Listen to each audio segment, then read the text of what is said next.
Kebakaran terjadi di markas Polda Gorontalo di Jalan Ahmad Wahab, Kecamatan Telaga, Kabupaten Gorontalo, Kamis dini hari. Api terlihat membesar di lantai 3 gedung utama Polda Gorontalo. Kejadian ini sempat membuat panik sejumlah aparat Polda Gorontalo yang bertugas saat itu. Sejumlah personel dan mobil pemadam kebakaran dikerahkan ke lokasi. Api baru bisa dipadamkan 2 jam setelah kejadian. Sementara sejumlah tahanan yang berada di lantai 1 sempat dipindahkan dan diamankan di salah satu ruangan. Untuk ruangan lantai 3, ya, jadi lantai 3 Polda Gorontalo di Biro Op ada beberapa ruangan, ya kurang lebih mungkin ada sekitar 10 ruangannya di atas, dan itu memang sudah terbakar. Tidak ada korban jiwa dalam peristiwa ini, sementara penyebab kebakaran masih dalam penyelidikan. Sementara itu, seluruh tahanan Mapolda dievakuasi ke tempat yang lebih aman. Dari Gorontalo, Nur Faizil Hasan, iNews melaporkan. Pemirsa, pemerintah memastikan anak yang menjadi korban penyanderaan pria yang juga teman orang tuanya telah mendapatkan pendampingan. Dari hasil pemeriksaan terungkap pelaku kesal, tidak dipinjamkan uang dan juga sempat mencabuli korban saat disekap.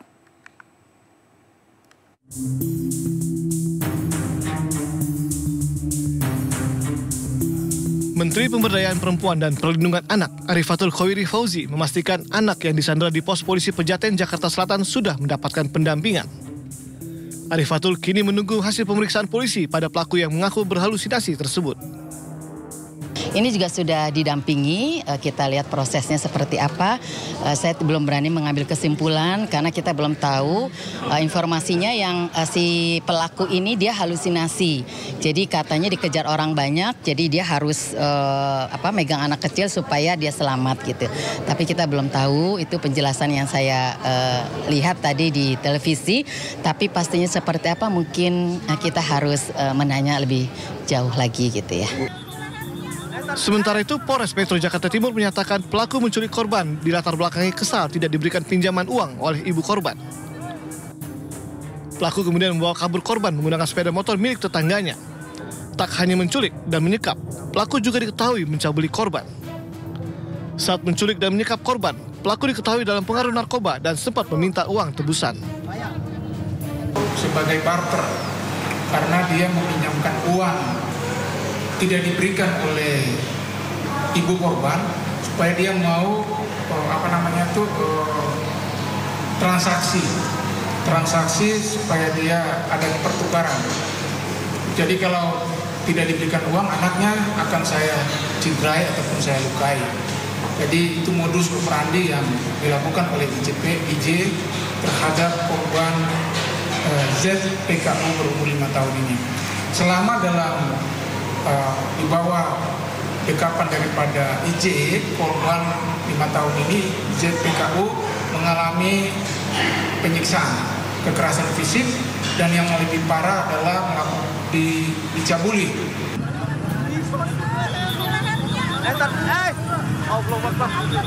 Sebelumnya viral di media sosial penyanderaan anak di pos polisi Pejaten, Jakarta Selatan. Pelaku diketahui merupakan teman ayah korban. Korban akhirnya berhasil diselamatkan tanpa mengalami luka. Pelaku kini mendekam di sel tahanan Polres Metro Jakarta Timur dan dijerat Undang-Undang Perlindungan Anak. Ia diancam hukuman 15 tahun penjara. Dari Jakarta, tim liputan iNews melaporkan. Pemirsa, 5 orang saksi dihadirkan dalam sidang lanjutan kasus guru honorer Supriyani di Konawe Selatan, Sulawesi Tenggara. Dalam persidangan terungkap perbedaan keterangan antara saksi-saksi dan bukti-bukti yang ditampilkan.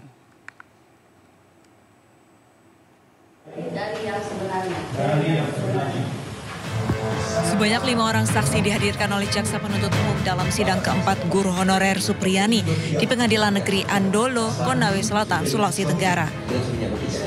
Kelima saksi yang hadir terdiri dari 3 orang guru dan kedua orang tua korban.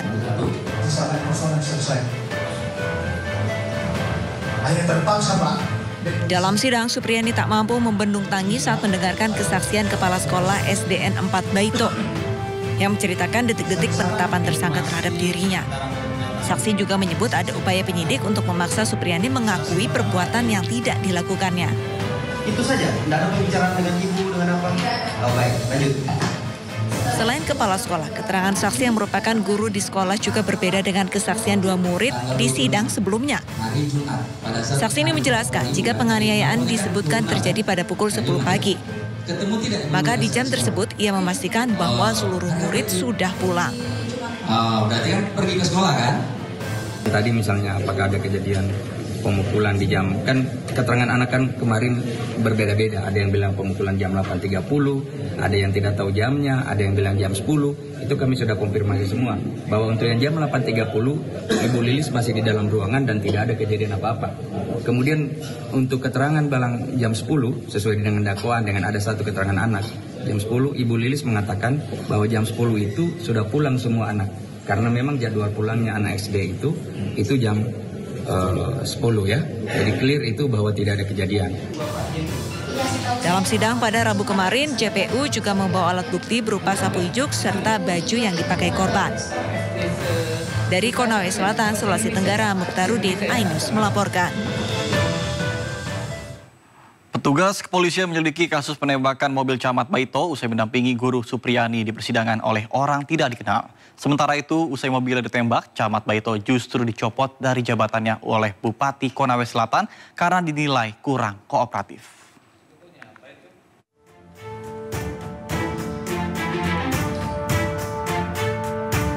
Tim gabungan dari Polda Sulawesi Tenggara dan bidang laboratorium forensik Polda Sulawesi Selatan melakukan olah TKP kasus penembakan mobil dinas Camat Baito oleh orang tak dikenal. Mobil dinas Camat Baito ini ditembak OTK usai kembali dari mengantar terdakwa Supriyani, guru honorer yang menjalani persidangan di PN Andolo, Konawe Selatan. Petugas pun menggelar rekonstruksi dan mengambil sampel kaca retak untuk dibawa ke laboratorium guna menyelidiki penyebab keretakan. Sementara itu, usai menjadi korban penembakan OTK, Sudarsono Mangidi justru dicopot dari jabatannya sebagai Camat Baito. Pencopotan ini dilakukan oleh Bupati Konawe Selatan, Surnudin Dangga. Menurut Surnudin Dangga, Camat Baito Sudarsono Mangidi dinilai kurang kooperatif dalam menyampaikan informasi soal kasus guru Supriyani dan tidak netral. Untuk Camat Baito saya tarik dulu. Saya tugaskan BKO kan ini dari Eselon 2 untuk membantu menyelesaikan. Karena camat ini kan tidak pernah menyampaikan atau melaporkan selama ini. Sudah viral di mana-mana, saya hanya mendengar dari informasi. Diketahui, mantan Camat Baito Sudarsono Mangidi intens mendampingi kasus guru Supriyani, mulai dari penangguhan penanganan di lapas perempuan hingga sedang di PN Andolo, Konawe Selatan. Dari Konawe Selatan, Sulawesi Tenggara, Mukhtarudin, iNews melaporkan. Informasi lainnya pemirsa, hari ini Mahkamah Konstitusi menggelar sidang putusan uji material terhadap Undang-Undang Cipta Kerja. Gugatan ini diajukan oleh sejumlah serikat buruh. Partai Buruh dan KSPI mendesak agar Mahkamah Konstitusi mengabulkan seluruh petisi yang diajukan, terutama terkait dengan pencabutan pasal-pasal yang merugikan oleh pekerja. Salah satu yang disoroti adalah praktik PHK yang dipermudah dengan adanya melalui pesan singkat. Selain itu, Partai Buruh juga dan KSPI mengkritisi kebijakan pesangon rendah yang ditetapkan dalam Undang-Undang Cipta Kerja.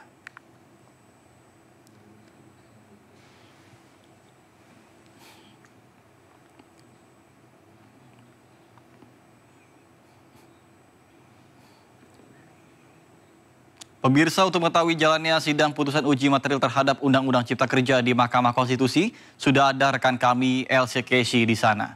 Baik, Elsie, silakan dengan laporan Anda.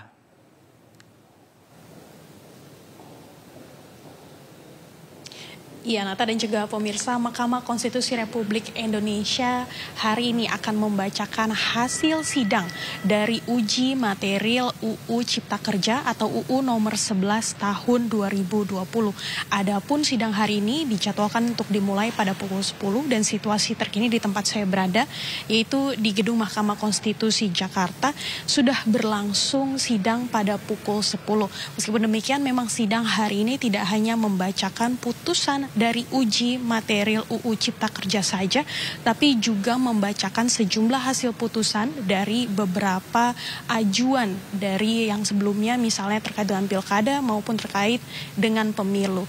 Nah, ini kami menyaksikan Nata dan juga pemirsa hari ini yang terkait dengan UU Cipta Kerja diajukan oleh Partai Buruh adalah terkait dengan nomor 168 suratnya, dan nomor 168 ini nantinya akan dibacakan atau masih berlangsung di dalam, kami juga masih menyimak, tetapi yang kami dengar bahwa Partai Buruh ini mengajukan total sekitar 90 petitum atau 90 gugatan terkait dengan klaster ketenaga kerjaan di dalam UU Cipta Kerja. Adapun klaster ketenaga kerjaan ini memang menyangkut beberapa hal yang menurut Partai Buruh merugikan para buruh, misalnya terkait dengan cuti panjang dan juga cuti hamil dengan gaji full atau penuh yang dihapus, kemudian terkait dengan kontrak pekerjaan, terkait dengan kontrak outsourcing, kemudian terkait dengan gaji buruh yang semakin murah dan lain sebagainya. Total adalah 90 hal atau petitum yang kemudian dianggap merugikan bagi para buruh. Nah, ini kami masih terus menyaksikan yang sudah berlangsung. Memang tidak hanya dalam sidang ini dibahas tentang uji material UU Cipta Kerja, tapi juga dibahas juga tentang klaster lainnya, misalnya adalah klaster produk halal yang baru saja tadi kami saksikan. Untuk klaster produk halal dengan nomor surat atau nomor ajuan pada nomor 40 itu sudah ditolak oleh Mahkamah Konstitusi dengan alasan sang penggugat atau yang mengajukan surat gugatan tidak menghadiri sidang lebih dari 3 kali, sehingga Mahkamah Konstitusi memutuskan untuk menolak terkait dengan klaster produk halal di dalam UU Cipta Kerja ini.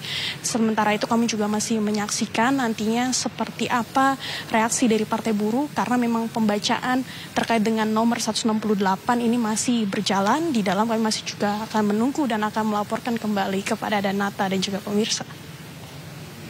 Baik, terima kasih Elsia atas laporan Anda langsung dari Gedung Mahkamah Konstitusi Jakarta. Selamat bertugas kembali dan salam sehat. Pemirsa, hari ini ribuan buruh berencana akan mengawal pembacaan putusan uji materi Undang-Undang Cipta Kerja di Mahkamah Konstitusi Jakarta. Peserta aksi datang dari berbagai wilayah di sekitar Jakarta, Banten hingga Jawa Barat.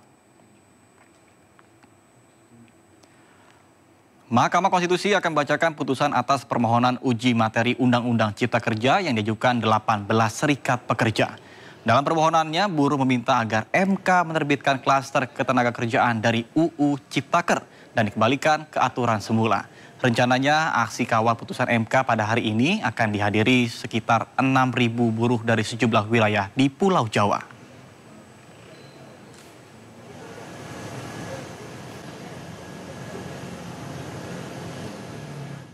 Dan pemirsa, untuk mengetahui rencana aksi demo kawal putusan MK terkait dengan uji materi Undang-Undang Cipta Kerja, kami sudah terhubung dengan rekan kami Syahreza Zanki di kawasan Patung Kuda Jakarta. Baik, selamat siang Reza.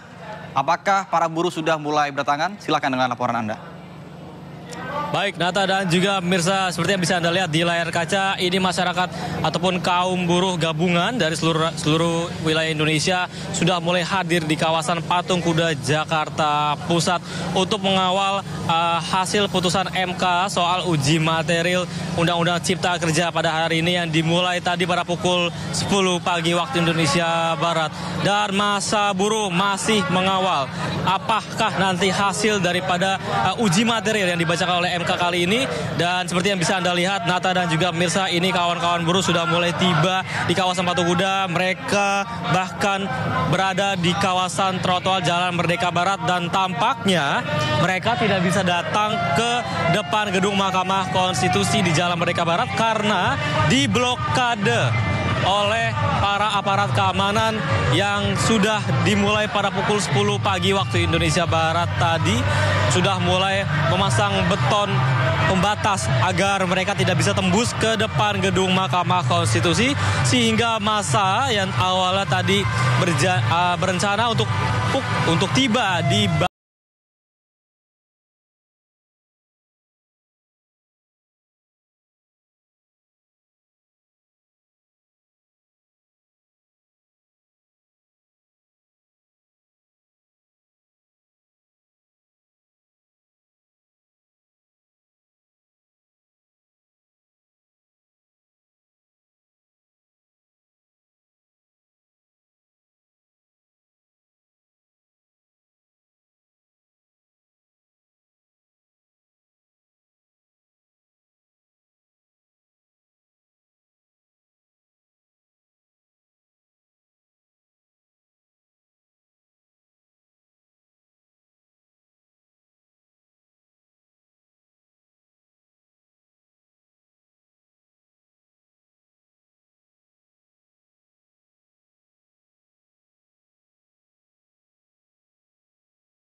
niatnya untuk mengawal gugatan pada hari ini di kawasan Patung Kuda Jakarta.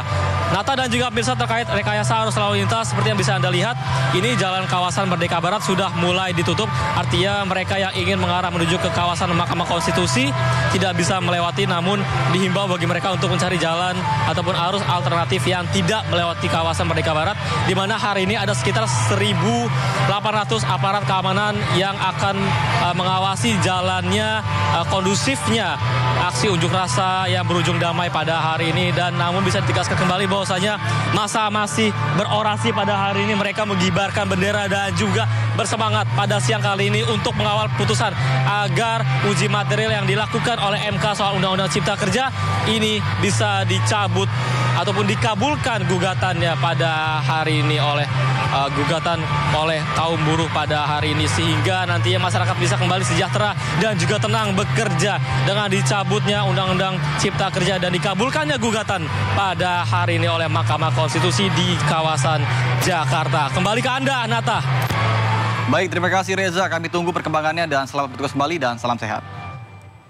Sebelumnya menggelar aksi kawal putusan Undang-Undang Cipta Kerja, para buruh juga menggelar aksi menuntut kenaikan upah 10% di depan gedung Balai Kota Jakarta Gambir, Jakarta Pusat, diwarnai dengan menuntun sepeda motor. Kenaikan sebesar 3,6% dianggap belum mampu mengimbangi tingginya kebutuhan para buruh.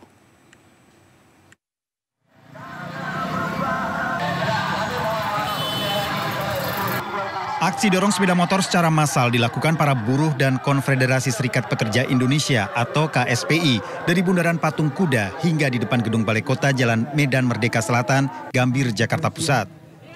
Aksi ini sebagai bentuk keseriusan para buruh demi menuntut kenaikan upah minimum pendapatan di Provinsi Jakarta.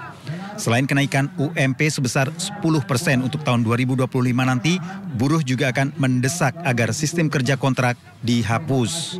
Buruh di DKI Jakarta selama melakukan perjuangan upah mundur dari 3 tahun ke belakang, itu kenaikannya tidak sesuai dengan apa yang menjadi kebutuhan atau tuntutan kami di DKI Jakarta.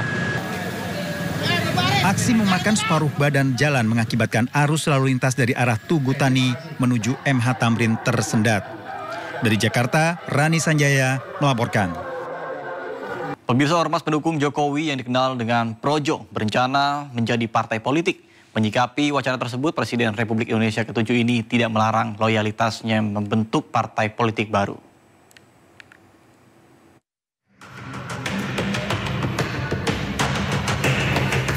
Meski Jokowi sudah purna tugas, namun loyalisnya yang dikenal dengan Pro Jokowi atau Projo masih eksis.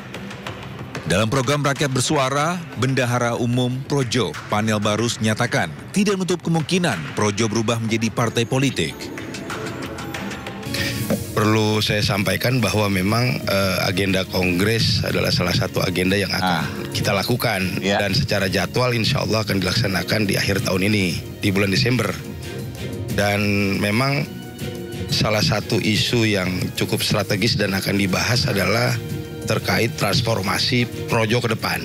Projo, oke. Projo apakah ormas? Menurut ormas dong? Ormas. Apakah Projo ormas atau jadi partai politik?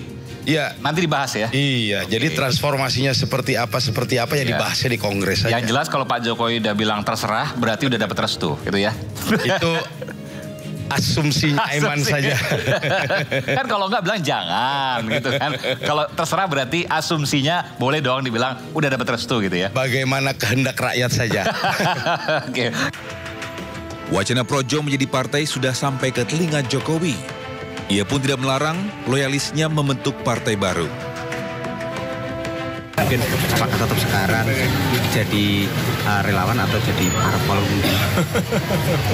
Ya terserah Projo. Terserah Projo. Ada pesan mungkin ya? Enggak. Projo dibentuk pada tahun 2013. Ormas ini berupa wadah relawan untuk memenangkan Jokowi pada Pilpres 2014 dan 2019 lalu. Deklarator Projo diantaranya ada kader PDI Perjuangan dan aktivis mahasiswa 1998. Tim Liputan iNews melaporkan. Kita ke informasi seputar pilkada pemirsa. Calon Gubernur Jakarta nomor urut 1 Ridwan Kamil menghadiri deklarasi dukungan dan perayaan hari ulang tahun ke-65 Pemuda Pancasila. Sementara itu memastikan kemenangan pasangan Ridwan Kamil Suswono di Pilgub Jakarta mendatang, Kim Plus tingkat kecamatan se-DKI menggelar konsolidasi di kantor DPD Partai Golkar Cikini, Jakarta.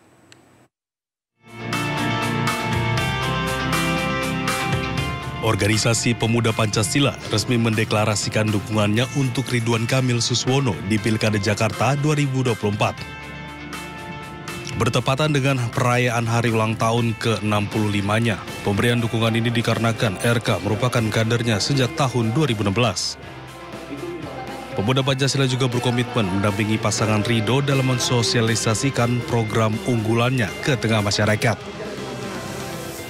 Nemenin belusukan, menyampaikan door to door tentang plus kelebihan pasangan Ridho sehingga mudah-mudahan makin luas, makin disukai. Ridwan Kamil juga menghadiri konsolidasi Koalisi Indonesia Maju plus tingkat kecamatan se-DKI Jakarta di kantor DPD Partai Golkar Cikini. Perwakilan 16 parpol yang hadir solid dan mendukung penuh kemenangan pasangan nomor urut 1 Ridwan Kamil Suswono di Pilgub Jakarta 2024. Kim Plus akan bekerja keras untuk memastikan pasangan nomor urut 1 ini menang di berbagai wilayah Jakarta dengan melakukan sejumlah kegiatan yang melibatkan masyarakat serta mensosialisasikan program-program Ridho. Hari ini juga kita launching mengenai aplikasi saksi dan relawan yang akan kita gunakan untuk pemenangan pasangan Ridho di pemilu atau pilkada tanggal 27 November 2024 nanti. Selain kampanye, Kim Plus tingkat kecamatan se-DKI Jakarta juga melaksanakan kegiatan sosial seperti tebus sembako murah, pengobatan gratis, serta pembagian kacamata gratis untuk masyarakat Jakarta. Tim Liputan iJus melaporkan. Sementara calon gubernur DKI Jakarta nomor urut 3 Pramono Anung berdiskusi dengan pemuda Islam di wilayah Condet, Jakarta Timur. Dalam diskusi tersebut, Pramono berjanji untuk menyediakan internet gratis di setiap masjid guna mendukung kegiatan para pemuda.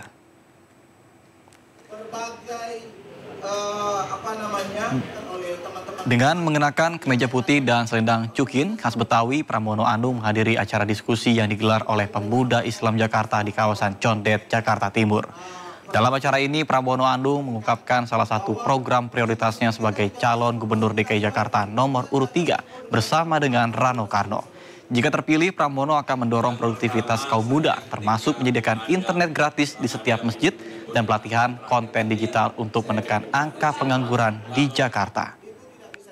Hampir beberapa poin yang siapa kita? Muda. Tepuk tangan untuk kita semua. Debat perdana Pilkada Jawa Tengah 2024 digelar di Marina Convention Center Semarang tadi malam. Masing-masing calon beradu program terkait dengan tata kelola pemerintahan dan birokrasi. Pasangan calon gubernur dan wakil gubernur nomor urut 1. Debat perdana pemilihan gubernur dan wakil gubernur Jawa Tengah 2024 bertema tata kelola pemerintahan, kepemimpinan dan reformasi birokrasi menuju Jawa Tengah dengan pelayanan publik yang transparan dan akuntabel. Calon gubernur nomor urut 1 Andika Perkasa memberikan solusi mengenai permasalahan layanan publik, yakni salah satunya dengan meningkatkan penilaian integritas oleh Komisi Pemberantasan Korupsi. Apabila saya terpilih sebagai gubernur Jawa Tengah, maka yang jelas kita harus meningkatkan tadi penilaian integritas oleh KPK. Berarti kita harus pastikan para pelayan publik dalam hal ini birokrasi, mulai dari tingkat provinsi sampai dengan kabupaten, kota, desa, ini benar-benar memahami. Sementara calon gubernur nomor urut 2 Ahmad Lutfi menyoroti peningkatan infrastruktur air bersih, pengelolaan sanitasi melalui program jambanisasi hingga menyediakan makan siang gratis bagi warga Jawa Tengah. Dengan Gus Yassin terpilih, maka saya pastikan di Jawa Tengah akan kita berikan peningkatan 1 KK, 1 rumah layak huni. Kemudian yang kedua, di Jawa Tengah kurang kebutuhan air minum hampir 14%. Ini akan kita lakukan bahwa ke depan kami berjanji dengan adanya kekurangan air minum, maka akan kita manfaatkan air minum di PADM kita dengan merubah air asin menjadi air tawar. Debat pemilihan gubernur dan wakil gubernur Jawa Tengah terdiri dari 6 segmen. Masing-masing cagup dan cawagup saling beradu program unggulan dan ide untuk mensejahterakan masyarakat Jawa Tengah.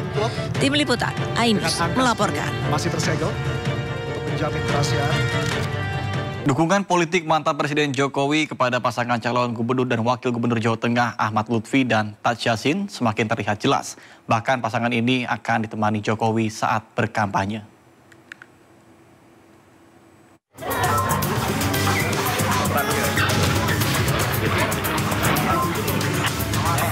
Dukungan Presiden ke-7 Joko Widodo terhadap pasangan calon gubernur dan wakil gubernur Jawa Tengah nomor urut 2 Ahmad Lutfi Taj Yassin dibenarkan calon gubernur Ahmad Lutfi. Saat dikonfirmasi media dalam sebuah acara di Kota Solo, Jawa Tengah, Lutfi tidak membantah bahwa dirinya akan berkampanye ditemani Jokowi.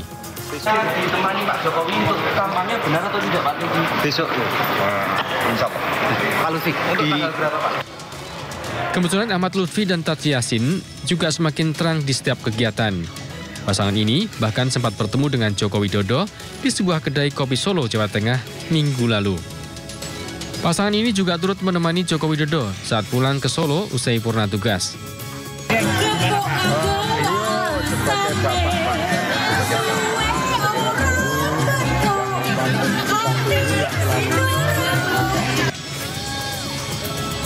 Kehadiran Jokowi bersama pasangan Cagup-Cawagup Jawa Tengah ini semakin memperjelas arah dukungannya dalam kontestasi politik Jawa Tengah.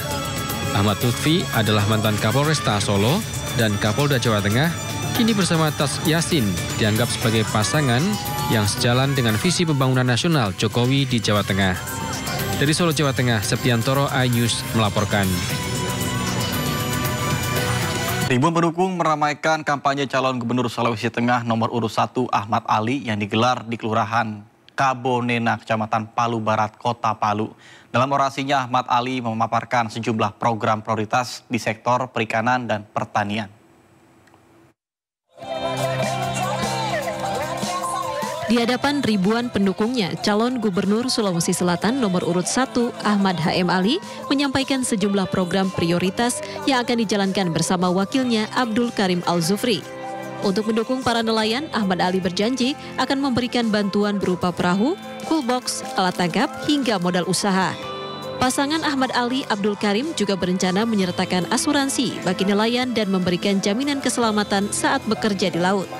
Program prioritas ini disampaikan Ahmad Ali saat berkampanye di Kelurahan Kabonena, Kecamatan Palu Barat, Kota Palu, Rabu 30 Oktober. Sementara itu di bidang pertanian, pasangan Ahmad Ali Abdul Karim juga berkomitmen menyediakan bibit unggul dan menjamin ketersediaan pupuk bagi petani. Infrastruktur jalan kantong produksi juga menjadi perhatian demi mempermudah distribusi hasil tani di daerah pedesaan.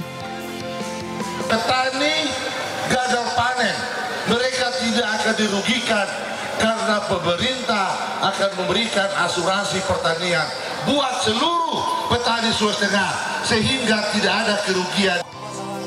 Dalam kesempatan tersebut, Ahmad Ali juga menegaskan bahwa jabatan gubernur bukanlah ajang untuk mencari keuntungan pribadi. Keputusannya maju sebagai calon gubernur lahir dari kecintaannya terhadap kampung halaman. Ia berjanji jika terpilih tidak akan memanfaatkan jabatan untuk memperkaya diri, tapi akan fokus pada kesejahteraan masyarakat Sulawesi Tengah. Dari Palu, Sulawesi Tengah, Firsya Mawaldi Aditya, iNews melaporkan. Pemirsa, komitmen Partai Perindo membantu rakyat kecil keluar dari kesulitan ekonomi kembali dibuktikan dengan menggelar bazar sembako murah dan pemeriksaan kesehatan secara gratis. Bakti sosial ini rutin diadakan di berbagai daerah yang sekaligus untuk menyampaikan visi misi calon kepala daerah yang diusung Partai Perindo.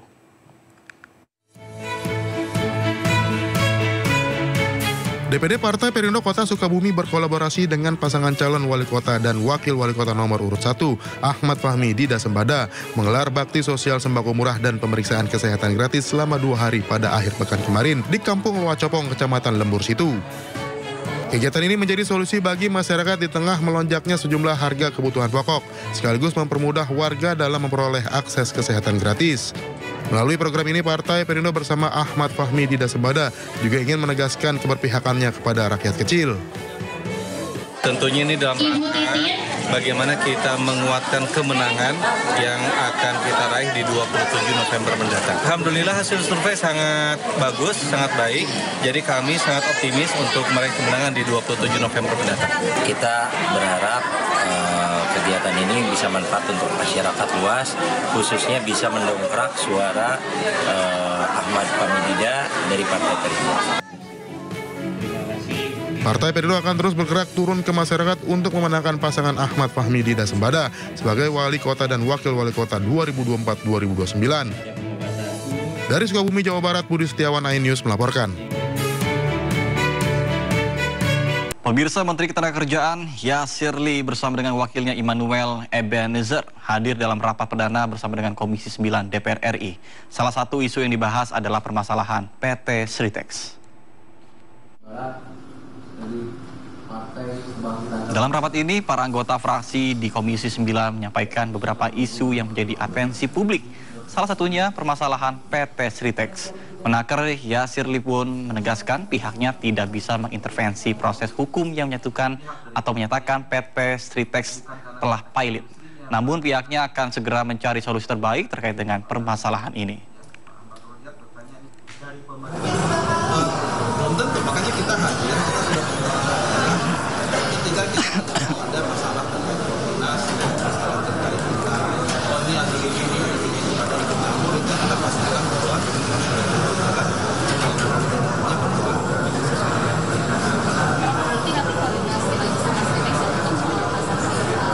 kalau kasasi kan sudah berjalan, nanti kan sekarang kan kalau kita dengar dari Pak Menko kan artinya kurator.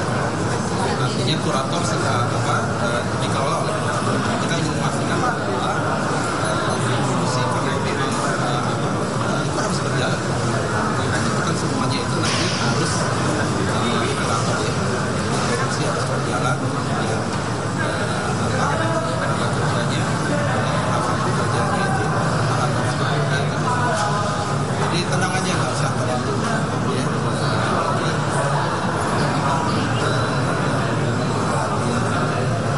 Yang penting juga seperti saya sampaikan bahwa ada lesson learned. Jadi saya penting buat dari Anda setiap perusahaan itu harus Pemerintah menggenjot penyelesaian pembangunan 16 smelter, di mana saat ini sudah ada 5 smelter yang telah selesai.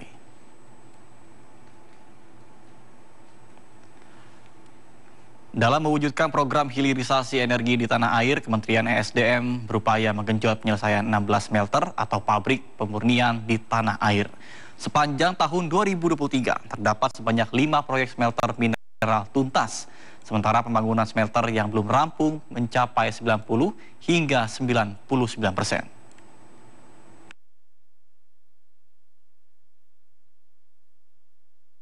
Dalam pelaksanaan pembangunan ini terdapat berbagai kendala yang tentunya saat ini sedang kita evaluasi ataupun kita upayakan untuk mencarikan jalan keluarnya. Nah, beberapa kendala yang mungkin sudah sama-sama kita ketahui ya, dan sudah ditulis oleh beberapa media juga, itu antara lain terkait dengan ketersediaan energi. Terus terang saja untuk membangun pabrik pengolahan dan pemurnian ini membutuhkan energi yang cukup besar. Artinya tidak sebentar kita mau bangun terus ada energinya. Jadi salah satunya terkait dengan. Dalam upaya meningkatkan kualitas gizi masyarakat, pemerintah mengalokasikan anggaran sebesar 71 triliun rupiah untuk program pemenuhan gizi nasional. Anggaran ini diharapkan dapat memberikan dampak positif terhadap kesehatan masyarakat.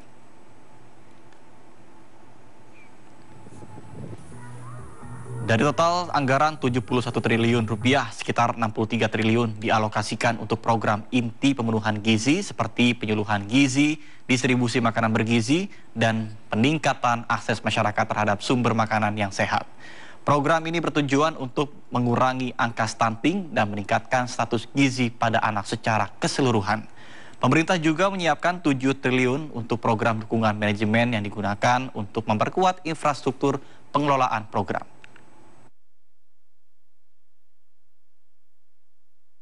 Gizi 71 triliun itu terdiri dari program pemenuhan gizi nasional itu ada 63 triliun 356 miliar 823 juta 500 ribu rupiah, tapi juga ada program dukungan manajemennya ya, itu 7 triliun 433 miliar 176 juta 500 ribu rupiah. Pemirsa, kami akan mengajak Anda untuk mengetahui pantauan arus lalu lintas hari ini di sejumlah wilayah melalui pantauan CCTV Korlantas Polri. Dan kita akan bergabung dengan Brigadir Treslinda di studio NTMC Polri. Baik, selamat siang Brigadir Treslinda, silakan dengan laporan Anda. Ya baik, terima kasih Nata dan pemirsa. Kami akan mengajak Anda untuk melihat kondisi arus lalu lintas terkini melalui pantauan CCTV Polri di sejumlah wilayah untuk menemani aktivitas siang Anda. Kita mulai dari kawasan yang pertama, Jembatan Layang Mampang, Jakarta Selatan. Arus lalu lintas di jalur flyover Tandiani akan mengarah ke Pancoran saat ini dalam keadaan ramai lancar, dan di jalur arteri Pancoran yang akan mengarah ke Kuningan terlihat sedikit mengalami perlambatan kecepatan antisipasi adanya aktivitas kendaraan yang akan keluar masuk perkantoran mengingat bertepatan juga dengan jam istirahat makan siang. Dan untuk jalur tol Pancoran Kuningan saat ini masih dalam keadaan ramai lancar. Kami harapkan Anda tetap waspada dan jaga jarak aman kendaraan Anda serta kecepatan maksimum kendaraan Anda. Kita tinggalkan Jembatan Layang Mampang Jakarta Selatan, selanjutnya kita beralih ke Mega Mall Karawang. Pada umumnya arus lalu lintas di kawasan ini terlihat cukup lancar, baik dari Jalan Jenderal Ahmad Yani yang akan mengarah ke Jalan Pantura maupun kendaraan dari Jalan Pantura yang akan mengarah ke Jalan Tuparep. Begitupun dengan kendaraan dari Jalan Tuparep yang akan mengarah ke Jalan Jenderal Ahmad Yani. Kawasan ini merupakan titik pertemuan arus dari beberapa wilayah yang terdapat adanya bundaran dan banyak kendaraan berat juga yang melintas. Hal ini perlu menjadi antisipasi bagi pengendara roda 2 maupun kendaraan pribadi roda 4. Dan pemirsa, selanjutnya kita beralih ke Simpang Jomin Cikampek, di mana pada siang hari ini arus lalu lintas dari arah Cirebon yang akan mengarah ke Purwakarta terlihat dalam keadaan relatif lancar, dan dari arah Sadang yang akan mengarah ke Karawang ataupun Jakarta juga masih dalam keadaan ramai lancar. Antisipasi adanya angkutan barang di kawasan ini juga menjadi perhatian, kemudian aktivitas masyarakat juga kami harapkan diantisipasi bagi para pengguna jalan yang akan melintas. Dan pemirsa, yang terakhir kita pantau dari kawasan Comal Pemalang, Jawa Tengah. Arus lalu lintas dari arah Tegal ataupun Semarang yang akan mengarah ke Jakarta pada siang ini dalam keadaan ramai lancar, dan dari arah sebaliknya juga dalam keadaan relatif lancar. Kami himbau bagi para pengendara yang akan melalui jalur ini agar lebih berhati-hati kondisi jalan yang bergelombang, dan juga harap para pengendara tetap waspada di jalurnya masing-masing. Kemudian pemirsa, kami harapkan Anda untuk selalu berhati-hati dalam berkendara dan patuhilah rambu lalu lintas serta marka jalan yang ada. Hal ini untuk menciptakan keamanan, keselamatan, ketertiban, serta kelancaran dalam berlalu lintas. Untuk mengupdate informasi seputar arus lalu lintas terkini, kami siap melayani Anda di 15169 ataupun melalui SMS center kami di 9119. Nata, kembali ke Anda di studio, silakan. Baik, terima kasih Brigadir Treslinda melaporkan langsung dari studio NTMC Polri Jakarta. Selamat bertugas kembali dan juga salam presisi. Informasi lainnya pemirsa, jelang Piala Asia U20, Timnas Indonesia menjalani pemusatan latihan di Gianyar, Bali. Skuad asuhan Indra Syafri ini terus berlatih sebelum berangkat ke Jepang untuk mengikuti pemusatan latihan lanjutan dan uji coba dengan sejumlah tim.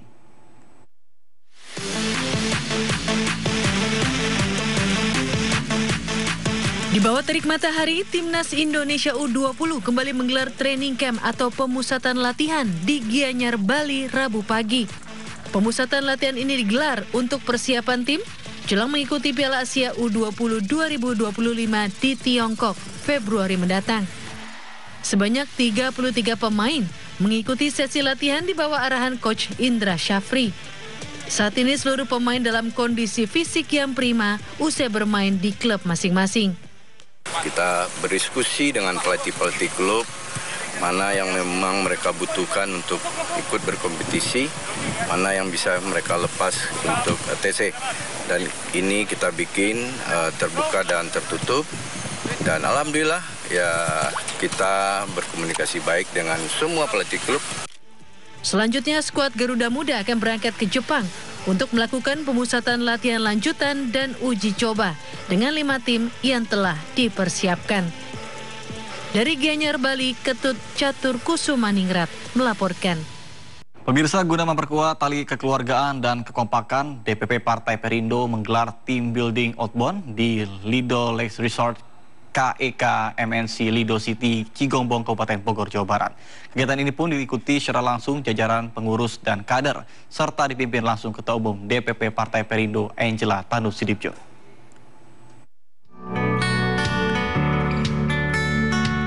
Suasana riang dan penuh semangat memenuhi area kegiatan outbound DPP Partai Perindo di Lido Lake Resort KEK MNC Lido City, Cigombong, Kabupaten Bogor. Tak hanya menikmati kebersamaan, ratusan kader yang berpartisipasi turut aktif mengikuti berbagai kegiatan yang mengasah keterampilan dan semangat dalam bekerja sama. Ketua Umum DPP Partai Perindo Angela Tanusudibjo juga turut serta dalam kegiatan ini untuk memberikan semangat dan menunjukkan kekompakan saat bermain games bersama para kader. Tak ketinggalan keseruan juga terlihat saat menguji keberanian menaiki perahu rakit tradisional yang terbuat dari bambu dan ban.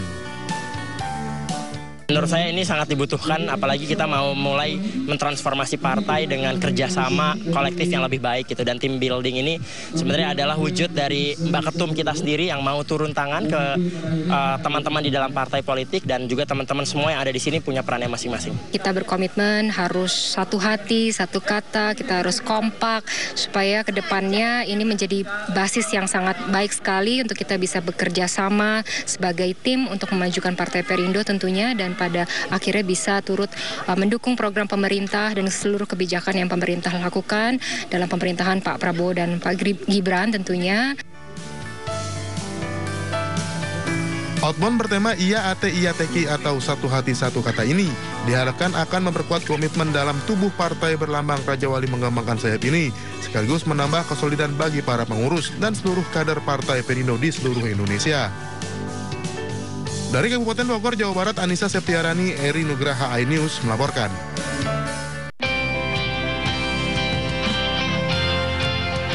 Galeri investasi edukasi ini menjadi yang pertama didirikan setingkat SMA SMK dan diresmikan langsung oleh MNC Sekuritas bersama dengan Bursa Efek Indonesia. Galeri ini nantinya akan digunakan sebagai tempat praktek bagi siswa-siswi SMK Negeri 41 Jakarta. Dan diharapkan baik guru maupun karyawan juga dapat mengumpulkan informasi sekaligus belajar berinvestasi. Kami berharap juga sekolah komunitas, karena kami punya sekolah komunitas, 7 sekolah komunitas bisa belajar dari SMK Negeri 41 Jakarta untuk kegiatan investasi. Sebagai bentuk komitmen dalam pengembangan pasar modal Indonesia, MNC Sekuritas konsisten dalam menggelar kegiatan edukasi dan literasi ke berbagai kalangan masyarakat, terutama generasi muda. Salah satunya melalui pendirian Galeri Investasi Bursa Efek Indonesia di berbagai institusi pendidikan.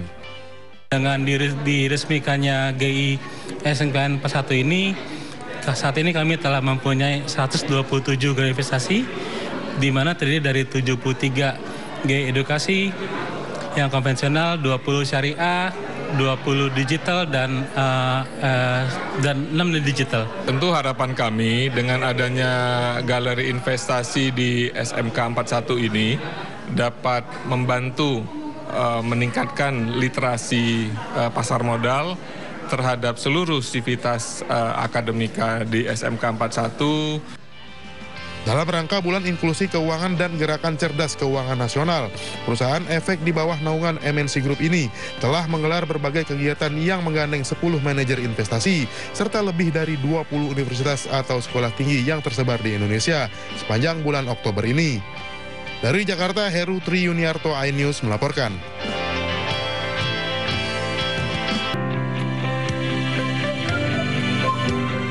MNC peduli dalam program Generasi Cerdas Anak Bangsa memiliki komitmen untuk terus berkontribusi meningkatkan kemampuan literasi anak. Salah satunya adalah dengan pemberian 1000 buku bacaan yang menarik untuk menumbuhkan minat baca anak. Kita ada program untuk menyumbangkan buku yang berkolaborasi dengan MNC Peduli. Jadi kita menyumbangkan buku-buku cerita yang akan disebarluaskan ke seluruh Indonesia gitu, di berbagai pelosok daerah. Dan saya juga merasa ini menjadi langkah positif untuk kita dapat mendukung literasi di Indonesia. Dan kita melihat bahwa ya kita harus sama-sama berkontribusi lah untuk meningkatkan literasi di Indonesia. Sehingga bersama MNC Peduli itu tentunya memudahkan kami, karena kami percaya pasti MNC Peduli bisa menjangkau ya sampai ke pelosok-pelosok. Jadi kita ada program 1000 buku, anak-anak menyumbangkan buku dan lain sebagainya. Storytelling hingga pembacaan puisi merupakan penampilan yang diberikan oleh siswa-siswi Sekolah Regina Pacis, Jakarta untuk memeriahkan serah terima buku bacaan ini. Kegiatan ini diharapkan dapat menumbuhkan rasa peduli terhadap sesama, merelakan sesuatu yang dimiliki, semangat dalam belajar, serta menumbuhkan rasa nasionalisme pada siswa-siswi Sekolah Regina Pacis, Jakarta. Dari Jakarta, Jessica Winoto, Sadu Santo Budi, iNews melaporkan.